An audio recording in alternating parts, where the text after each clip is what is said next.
It will never happen. Orania belongs to us.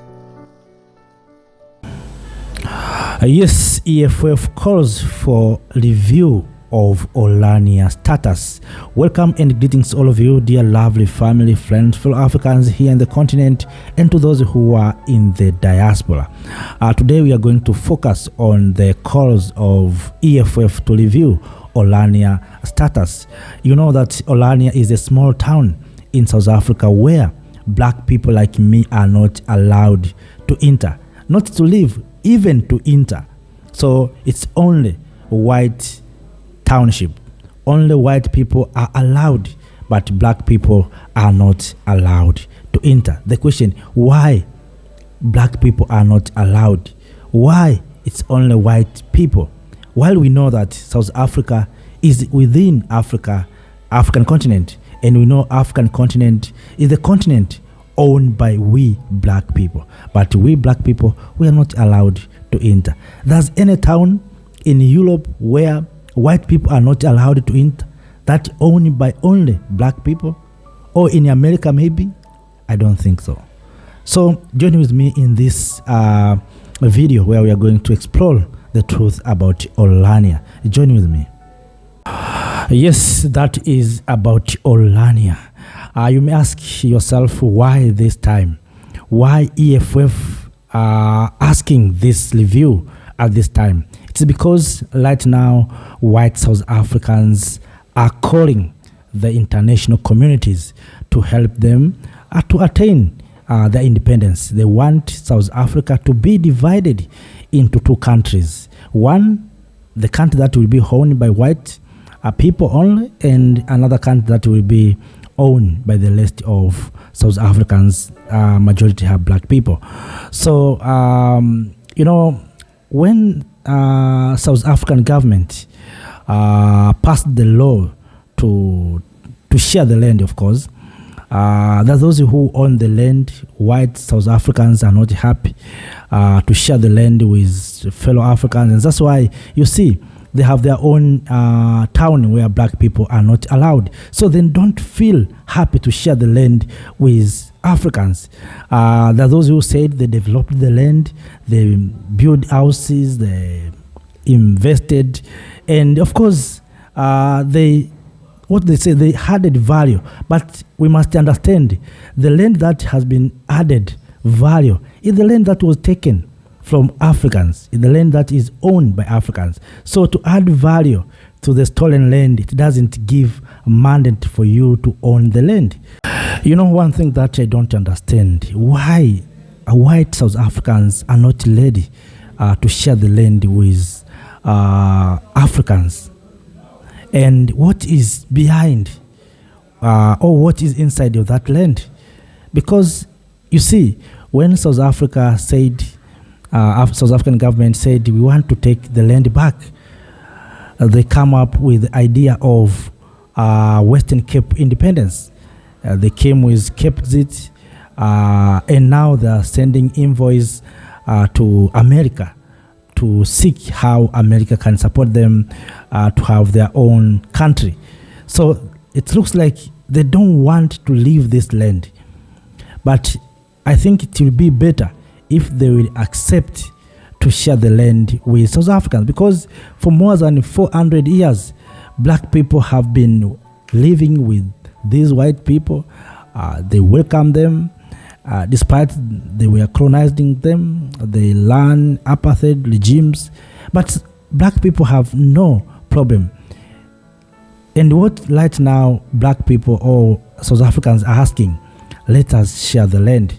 And you see, they have changing the topic that, you know, there's white genocide in South Africa. The thing that is not true. A few days ago, I shared this matter after Trump referring the videos of Julius Selo Malema and saying that he will not attend the G20 summit in South Africa because there's white genocide, farmers are being killed. I think it's not true.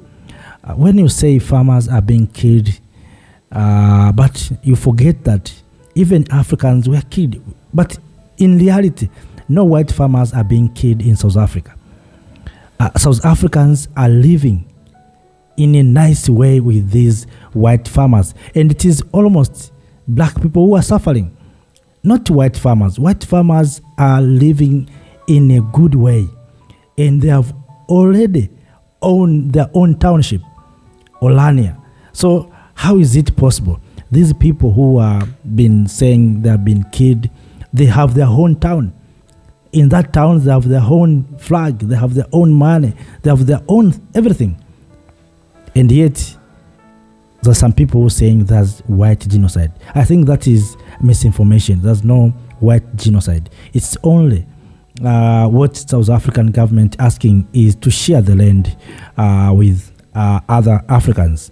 So, because whites in South Africa are not ready to give up, to share the land with black people, they feel that they are losing, and they feel that they own the land. South Africa is owned by them. That's why they see that maybe this is genocide. But it's not about genocide. It is about sharing the land. So, dear lovely family, friends, I think South Africa has to do a great job to educate white South Africans and to tell them that our founding fathers, our ancestors welcomed you despite you conquered them, you displaced them. But this time what we are saying, we want to share the land.